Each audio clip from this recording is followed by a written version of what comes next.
Bilasizmi, xiyonatning sabablaridan ko'ra uning oqibati haqida hammamiz bilib qo'ysak yaxshiroq bo'ladi. Aytaylik, qarang, erkak kishi o'zining toza muhitidan, ya'ni oilasidan chiqyapti-da, borib boshqa ayol bilan munosabat qurib kelyapti. Mana shu joyda qonun buzildi.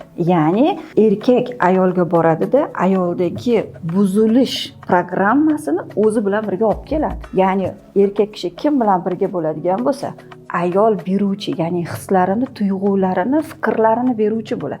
Erkak qabul qiluvchi bo'ladi. Endi qarang, o'sha ayoldagi buzg'unchi fikrni erkak o'ziga olib kelyapti, uyiga olib kelyapti o'zi bilan birga va o'z-o'zidan u turmush o'rtog'iga uzatadi buni, farzandlariga uzatadi va qachondirki mana shu buzilish programmasi yo o'sha erkakning ayolida ishlab ketadi, yo farzandlarida ishlab ketadi. Hech bo'lmaganda nabiralarida bittasida mana shu ish vaziyat takrorlanishga, ya'ni sharoit yaratib beradi. Erkak o'zi bilmaydi buni, lekin mana shu buzilish programmasini kimdir yechib berish kerak bo'ladi.